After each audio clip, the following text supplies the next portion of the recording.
Hi, this is Kelly Fasterling with eXp Realty, and I am honored today to have with me Paul Zorich.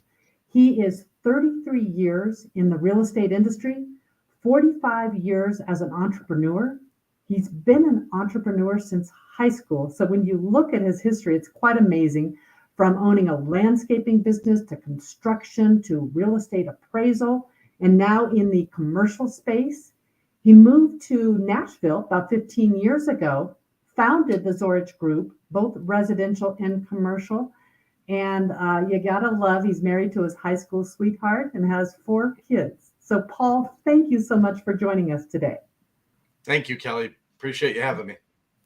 Well, you had an early start in the real estate business. You actually did quite a bit of work with your uncle.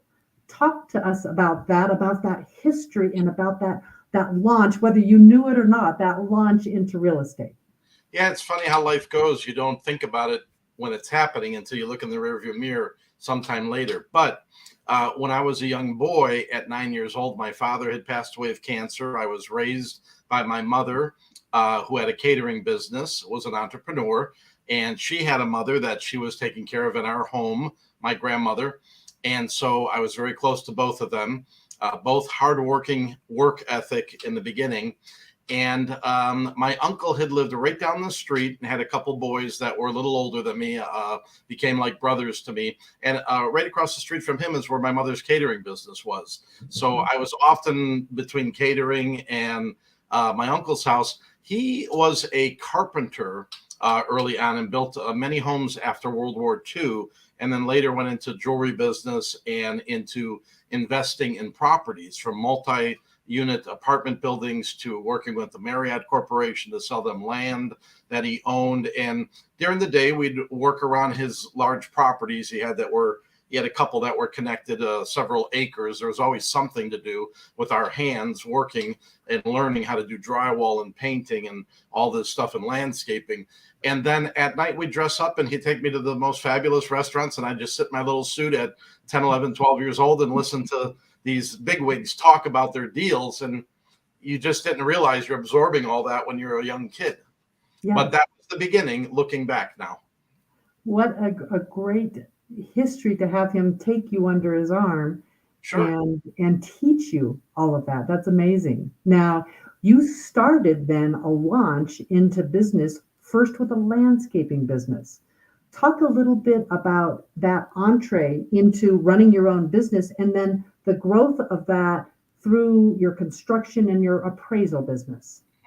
So I think that uncle we talked about, he on the outside, to me as a young man, he was very successful. He always drove a brand new Lincoln. He always bought a brand new Cadillac for his wife every couple of years. We went out to eat. We were doing all the things that an entrepreneur and a business person was doing. And I think early on, I got that. Just, it was very obvious to me that I didn't want to be owned by an employer who paid me a wage per hour. I knew in my heart and in my mind that if you could go out and get a value for yourself and work per project or per job rather than per hour, that was the key to getting ahead in life. And I always taught that to my children and my wife and I, as we grew in our businesses, that we'd rather do our own thing and get paid for what we can bring value to the table rather than somebody telling us what we're worth and just being a 9 to 5, or what I call them. That's an excellent early lesson, because Sure. most of us are taught, go to school, get a good job, you'll be fine. Taking Right. that entrepreneurial route, Mhm. it takes a lot more gumption Yeah. to Well, do my that. uncle, it's funny. He wanted us to be lawyers and doctors, but he said, here's a rake and a shovel. So although he wanted us to be, highly, with our degrees and that, it was, you're going to learn work ethic. And then if you do that for too long, you got to be careful, because you don't know when to put the shovel down and when to pick up the pen or the computer. So we have that disease, so to speak. We always want to do things ourselves. Right. But you were asking, as soon as I turned 16 years old and got a driver's license, one of my early vehicles was just a little pickup truck with a flatbed, and I would go out and dig up bushes and put mulch around them and dig a little edge and just do yard work. And I'd rather get $100 here and $200 there than I don't know what the going rate back then, $5.50 an hour, maybe minimum wage, Probably not even that. Yeah, I yeah, remember exactly. working for about $2 an hour at the Yeah, yeah. time. Yeah, exactly. Exactly. So you progressed from landscaping to construction. That shift for you, why construction then? Well, without going into a lengthy conversation, I don't want to bore the audience. I was always around construction, and landscaping was something that we loved because you saw an immediate. I was a very visual person. I saw that immediate change from an ugly front of a house to ripping out everything, having a clean palette, and then placing the bushes and putting the mulch. And back then, railroad ties were big, and Yeah. and just to see a transformation of a property, it was so fulfilling. Let alone the money that we made to do it, and it was hard work, but you didn't mind doing that. And then I dated my gal, my who's now my wife from the time we were 15 and 16. She had a twin sister who dated a guy named Vito, and Vito's family had a concrete business. They were Italian, obviously. And along the way, I was building fences and decks. I was doing work with my hands. I learned from my uncle cutting wood, nailing. So I was building fences and decks. And Vito said, "Why don't you come work for us?" And I said, "Okay, I'll give it a shot." Well, it was the hardest summer I ever worked in my life, the hardest year, tearing out concrete by hand with a sledgehammer and a chain. And they had a little tractor, and they had a nice business. But we worked very hard that summer. And at the end of the summer, I said, "Man, if I'm going to work that hard, I'm going to own the company." And so over the winter, I had a brother-in-law who was a business guy and owned a large 18,000 square foot warehouse. He worked with epoxy grouts. I worked with him in the wintertime. And he said, "I'll introduce you to my banker in Medina, Ohio, and he'll get you a loan. And instead of renting a tractor and a truck for each driveway you tear out and the concrete work you're going to do, why don't you, that 600-700 you're paying per job, you could put that into a loan and you'll be paying that for the whole month. And you get to keep the tractor and the truck for the month, not just for a day or two." I said, "Wow, that makes sense." So back then you shook hands and signed, I think it was one piece of paper and a handshake. And I got a $33,000 loan when I was 21 years old. And I went out and bought an old International Harvester dump truck. I bought a trailer and a Ford tractor that was diesel. I had 2, 3 guys working for me that were all older than me.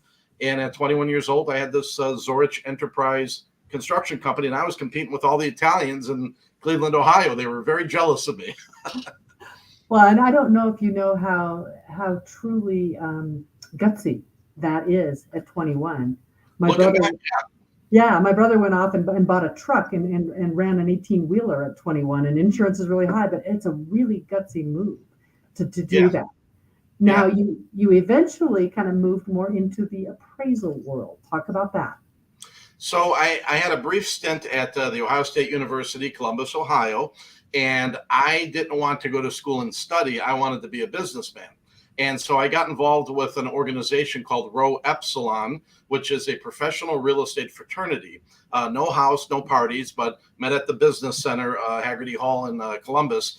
And some seniors were putting this together so that as they put this together in January, knowing they were graduating in April, May, June, and they wanted to meet real estate executives so they can get jobs when they came out of college.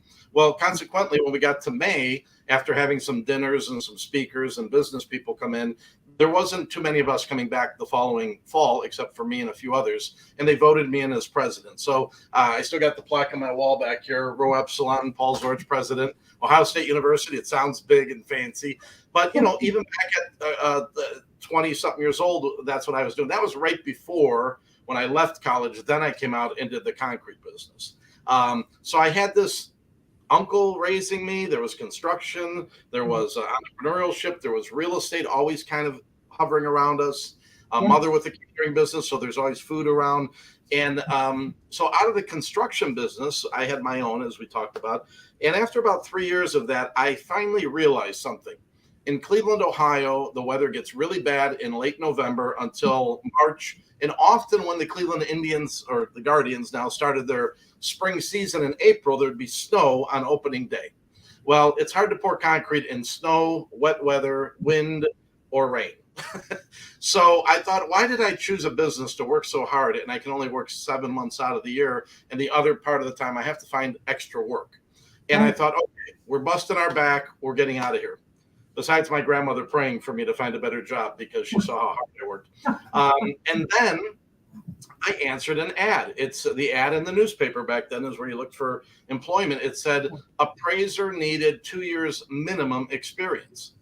And I used to go to the Cleveland Browns football games with a bunch of guys. One of them was an appraiser. And my brother said, why don't you talk to Dan and become an appraiser? You know houses, you know construction, you just don't know how to appraise them. And so I went to this interview on the east side of Cleveland and got the job. And when I got in there, there was a stack of resumes about a foot tall. And he said, do you know why we hired you instead of all these people? I said, I have no idea. He said, we want somebody who's green, who we can teach, because all these people worked for other banks and lenders and did it their own way. And this is back in 1991. So there weren't really complete uniform residential appraisal standards yet. It was evolving at that time. So people could do their own thing. After that, you got licensed and had to follow the rules. Yeah. So I became a real estate appraiser, worked for a company for a couple of years while I developed my own clients, as usual, working for the company as a 1099 worker, but saying, hey, I could pick up a lawyer, I could pick up some investors, and I'd go out and investors were doing hard money loans. And if anybody knows about those, typically they're buying a 2-unit or a 4-unit apartment or house, and they'd have to pay cash. So often I'd be out doing 2 of those on a Saturday, and at $400 each, I always had $1,000 cash in my pocket. It was a very nice time in my life. And I ran that business for 15 years, that real estate appraisal company. Okay. And did you grow it with other appraisers, or was it just you? I was the licensed person. Again, my wife, Lisa, being my high school sweetheart, always right there, inputting, helping me run the business. And as we moved along with that, that took us into the early 2000s. And along the way, I got involved in the youth ministry. I'm a drummer. I have a rock and roll background. And when we had our first child, I hung the drums up and then found out a couple months later I was needed to play at a church praise and worship band. So got involved in that. That little ministry in that part of my life led a friend of mine and I to say, why don't we open up a coffee house that's very upscale, kind of Tuscan Italian, had a lot of coffee, music, community, living rooms, and a professional stage, not just move a table and put a little carpet down and say, okay, there's the guy in the corner. But it had it was kind of like the House of Blues, only miniature, and it was a coffee house. And within 1 week, somebody contacted us. This is back in 2000, 2001, when the internet's, not everybody even had a computer back then. Somebody contacted us and said, can you franchise that in Indiana? And we thought somebody was spoofing on us, but it was true. And within a couple of years, we had to develop a franchise company and all the offering circulars and all the manuals and all the operations. And we opened up 8 stores in 4 states, from Texas to Indiana to Ohio, and had 8 stores up and running. And so I was doing that while I was an appraiser. Eventually, I let my appraisal license go because I thought, wow, this is great. We're going to be very wealthy doing this coffee house that was kind of like a Chick-fil-A. It had a faith-based flavor to it, but it wasn't a hit you over the head Christian coffee house. And it had a theme to it. It was kind of cool. So lots of music in that, developed that. And by 2007, when the economy started going up and down, something happened to all of our franchisees. One person got cancer. One person's manager stole $40,000 from him. Somebody else had orange barrels put all around their curb, and they couldn't get people in and out of their drive-through. So people who were doing pretty good, literally within months, everything went downhill. And like a lot of people in 2006, 7, 8, so did we. And so my wife and I, having 4 children, and pretty much went broke. Didn't have to file bankruptcy or anything, but just lost almost everything we ever put into the business and our lives. Went from a big house to first the Lexus went, then the big house, then a rental home. And like any entrepreneur, we had that roller coaster ride. And in 2007, I told my wife we were thinking about moving to Nashville. And she was on her way home from working as a waitress one day. And I said, remember we talked about Nashville? And she said, yeah, we're going to go when the kids get to high school. And I said, no, change of plans. She said, when are we leaving? And I go, 2 months. So we packed everything up and moved to Beverly Hills. And here we are in Nashville, Tennessee. We came here broke. We pulled our bootstraps up. We got our real estate license in 2008. I believed that if I answered my phone and did what I said I was going to do, we would succeed. All the other realtors were leaving the offices with sad faces, selling their Mercedes and their big home. We had nothing to lose. So I was coming in with a smile on my face, and any deal I did was better than nothing. Exactly. And So that's what we did. My first goal was to make 50,000 a year to pay the bills. My second goal was break 100,000, then 200,000, and so on. And you set those goals, and you work out of desperation for your family to feed them. And look what happens. We're sitting on 10 acres in a beautiful county here just south of Nashville, and life is good.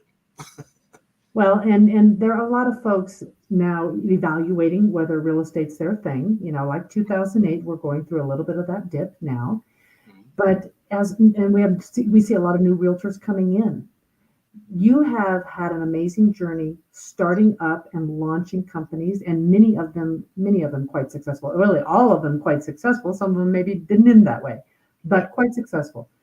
What advice would you give to somebody coming into this industry as they're starting out? How do they launch themselves? What would you tell them?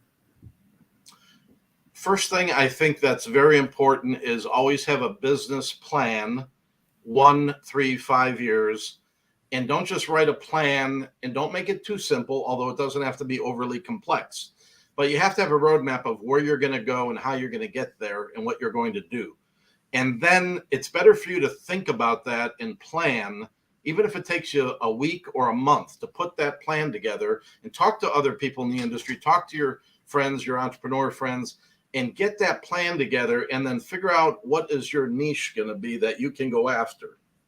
And I'm big on that now. I wasn't so big on that before. I always made a list. I always had a to-do, one of those entrepreneurs that had 30 things to do in a day, and you're lucky if you got 6 done, carried them over to the next day.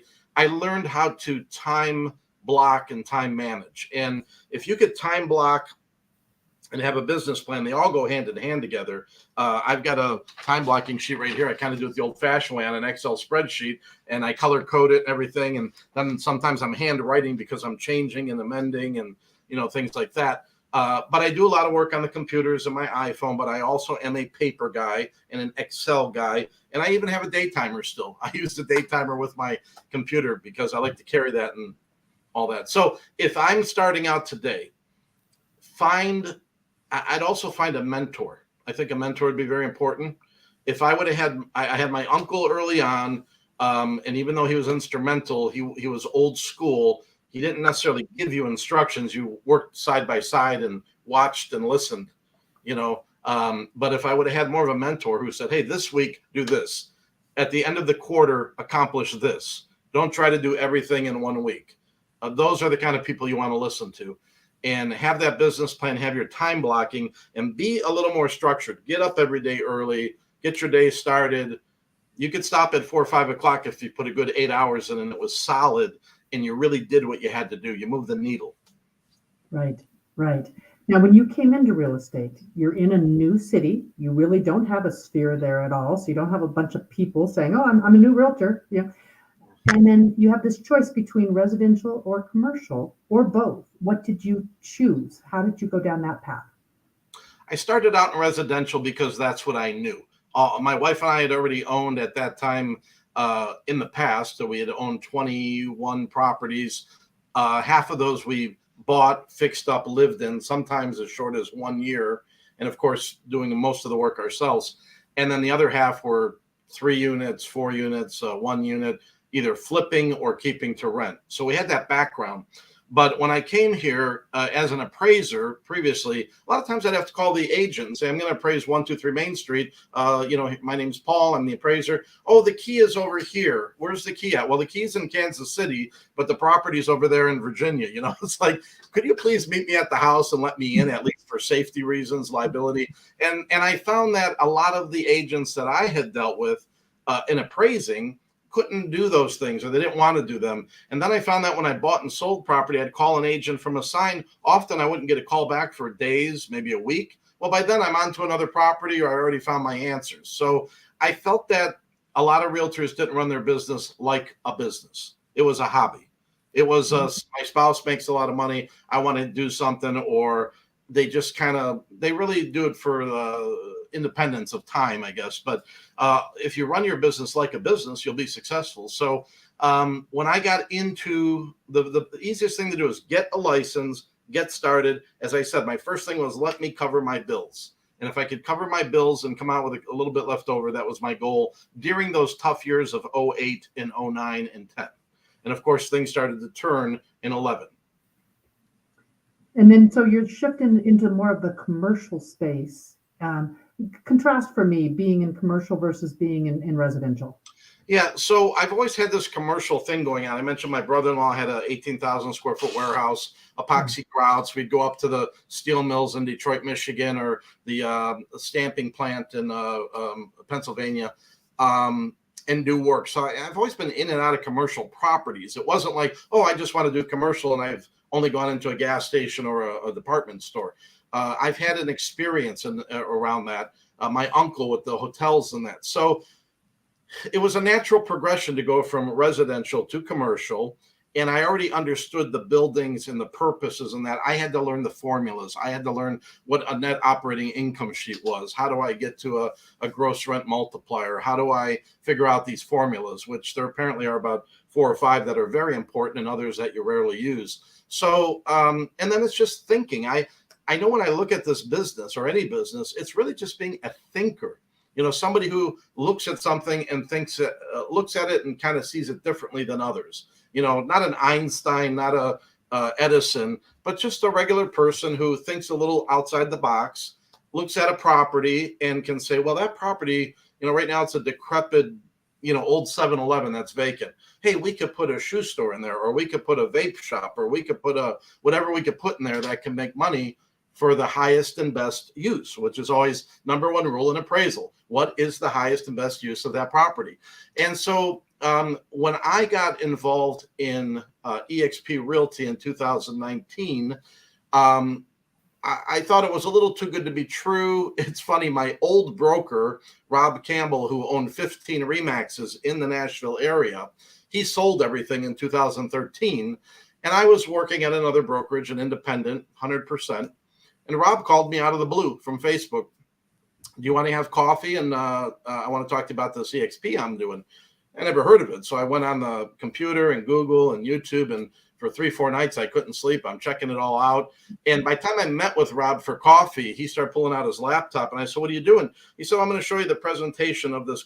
No. Just give me the paper. Let me sign, and I'm ready to go. He goes, you don't want to see it? I go, Rob, I've been looking at it for 3-4 nights. I couldn't sleep. It sounds too good to be true. But here's the thing. I was probably the easiest guy that ever signed on. I said, Rob, what's the big deal? I'm an entrepreneur. If this doesn't work, I'll just go right back to my 100% company. I got all my signs. I got all my business cards, all my postcards. I'll just test it. And I signed on and I ran my company like I normally do. People picked up the phone and called Paul. They weren't calling the balloon or the letters that are red that start with K and end with W or any of that stuff, And so I had enough clientele built up that they just knew me and I knew them, and we worked our leads and we ran our business. Everything was great. And after 2 years, I had a ton of stock in an account that I was shocked to look at one day.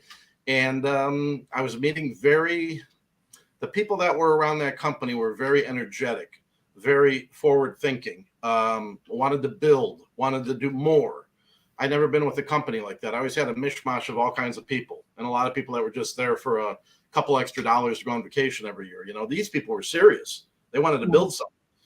And so that's where we ended up. And then from there came the opportunity to go into commercial. Okay. So once you came into eXp, you moved into commercial. That's correct. I was at a conference. I think it was Texas, the Build conference. I ran into this tall guy named Keith. We just started chatting, and he said, why don't you come over to the commercial side? And I said, well, we'll see. And then I met him 3 months later at the major convention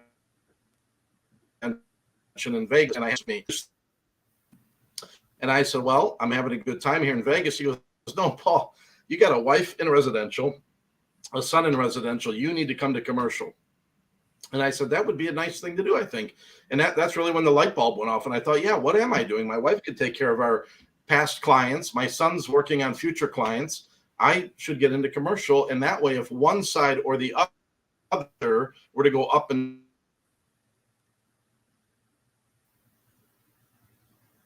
down with the.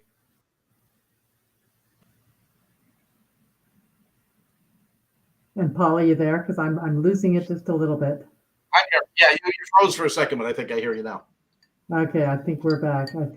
Okay, so you moved into commercial. Talk to me a little bit about the kind of support that you have on the commercial side, with the EXP model.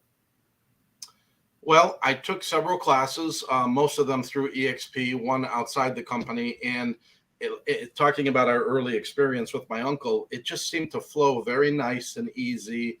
The concepts and everything came easy. I had no problem with what they were teaching. And I just realized this is where I'm meant to be. It's a natural progression for me in my career. And so we took many, many classes. I currently continue to go to the third Thursdays in either Birmingham, Alabama with my mentor, Keith, who's a CCIM agent, which means he's one of the top agents in the country if he's CCIM designated. That's hard to earn, as people who have it know. That's not a weekend class. And I'm going to Atlanta next week. We've been working on many deals over the past year or so, everything from vape stores to churches. I had somebody call me about a adult entertainment spot.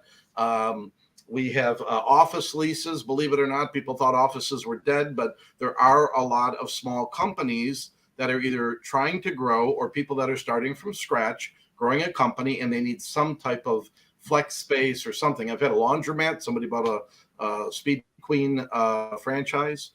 So when you talk about commercial, what's really neat about it is, unlike residential, you've got 1 to 4 families. In commercial, you've got the 8 major categories and then so many subcategories. You could be out looking at an industrial warehouse one day and the next day selling a quick serve or a fast food, or then you're in retail, then you're in the subcategories. It really is fascinating. Every situation is unique. That is a fun progression in your career. It is. Yeah. Now, I noticed as I was researching you that you talked a little bit about having business partners throughout the United States and in 18 different countries. Talk to me about what that means and what that looks like. So the brokerage that I'm with, EXP Commercial, is, and let me just first let people understand, EXP Commercial is a totally separate legal brokerage real estate company, commercial only, from EXP Realty. They're both under the EXPI World Holdings banner, but they are 2 separate companies.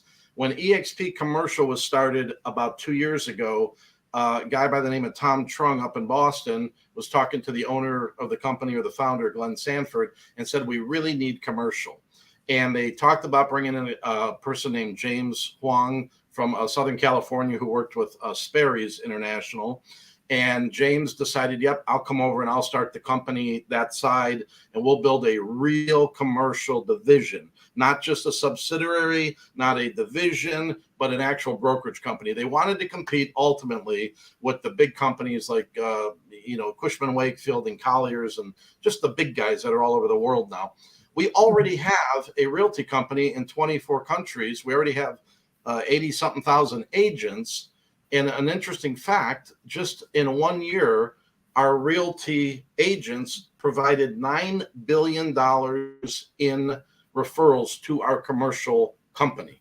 So we have this built-in lead source where most agents deal with people like my uncle years ago, and they might say, hey, John, do you own any commercial property? Yeah, I've got this and I got that and I got some apartment. If you ever need help with that, we have a commercial company that's affiliated with us. Okay, great. That agent picks up the phone and calls Paul or Kelly or somebody out there in that region, says, can you help with this? And for 1 phone call and a referral, they could get a handsome checks. I've heard some people getting checks, $20,000, $50,000. Somebody got a $400,000 referral fee check as an agent. That's pretty nice. So we have this built-in, organic company already. We are in the United States. We are going up to Canada, Mexico next, and then we'll be following the realty company as far as their footpath to Europe and et cetera. Okay. So we have partners throughout the country. One thing I also want to mention real quick, Kelly, I've met people at our conventions and at different meetings around the country and on Zoom. People like a guy named Tommy Thompson down in Florida who does 1031 exchanges. Other people that their specialty is apartment complexes. Somebody it's industrial. So we can just call somebody or text and say, hey, I've got an industrial building. It's not my forte, but can you help me with this? And you can work out any kind of split you want to work on with somebody in the company has that experience in that portion of that commercial. Well, exactly. And with 80 to 90,000 folks to connect with, Yeah, and like you said, a lot of folks are just in a true build mode and they're growing.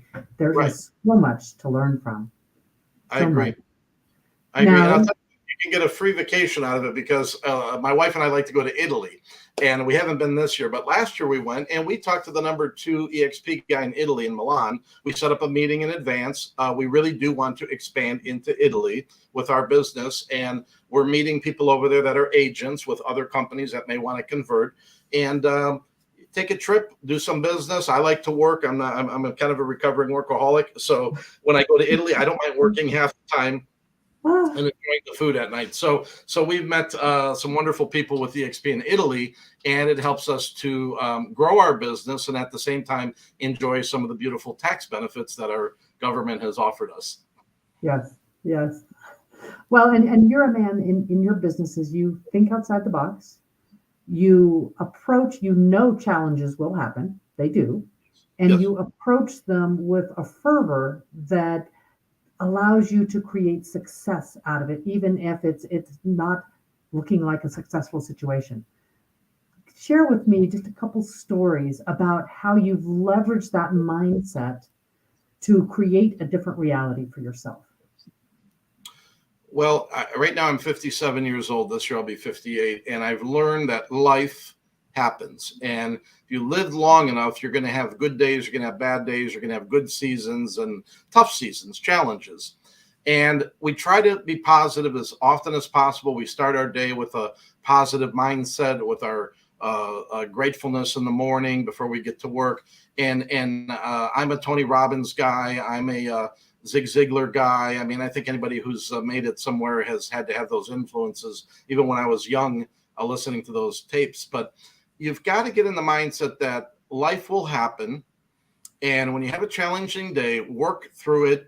I used to say, if it's a really bad day, just get to the nighttime and go to bed and get it over with and get up the next day and have a fresh start because you can't change yesterday. We'll work on tomorrow. And, we've been in a good season for a while. We've been in bad seasons. I've had times I couldn't feed my children. I mean, we never went without food. We always had a little bit left in the pantry, but it would get slim. And, food stamps were part of my life for a month or two back in 06, 07, when we came to Nashville, broke practically. We've been down and out. Thank God we've never been homeless. There's always somebody who could have it worse than you. And that was one of my mottos. If you thought you were having a bad time, there's somebody else that has it worse. Thank God for what you do have.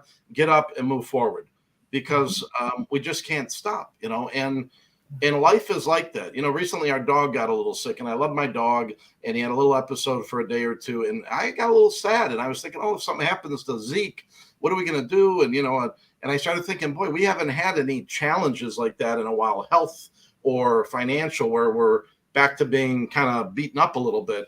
And I thought, well, this is life. We're going to get him well. We're going to get through these next couple of days. And here he is on the mends and we're back. But, you can't fall apart when things in your life go bad. And I know some people are really struggling. There are agents that were new that never saw a bad market. There are people wondering how they're going to get through the next year or two. If you're with the right people around you with the right mindset and you have the right company around you and we all want to move forward and grow, those are the people I'd want to be associated with, not the people who are just standing still. Or you read about a lot of companies, we're cutting here, we're cutting there. Everybody's cutting and curling up in a ball. I don't want to do that. I'm not saying go out and spend all your money, but do what you can to move forward. Don't go to the fetal position right now. Now's when we got to be strong. We got to go talk to more people, make more phone calls, get out there in the public and find out who needs us, Right. Well, there is always opportunity with any kind of a setback. It Yes, opens a door that we may not have been looking for or walking through, and absolutely. it just creates some growth. Paul, it has been my pleasure to talk with you today. Is there anything additional that you would like to add or share? Well, I appreciate you having me. Thank you for, opening up the conversation. I hope that this video, whoever sees it, needs it at the right time. I hope that somebody sees that, life is ups and downs, different seasons. We're going to have challenging times. We're going to have successful times. Enjoy those great times. Put it in a bottle and save it for when you get your challenges, and always be positive. Get in a positive mindset.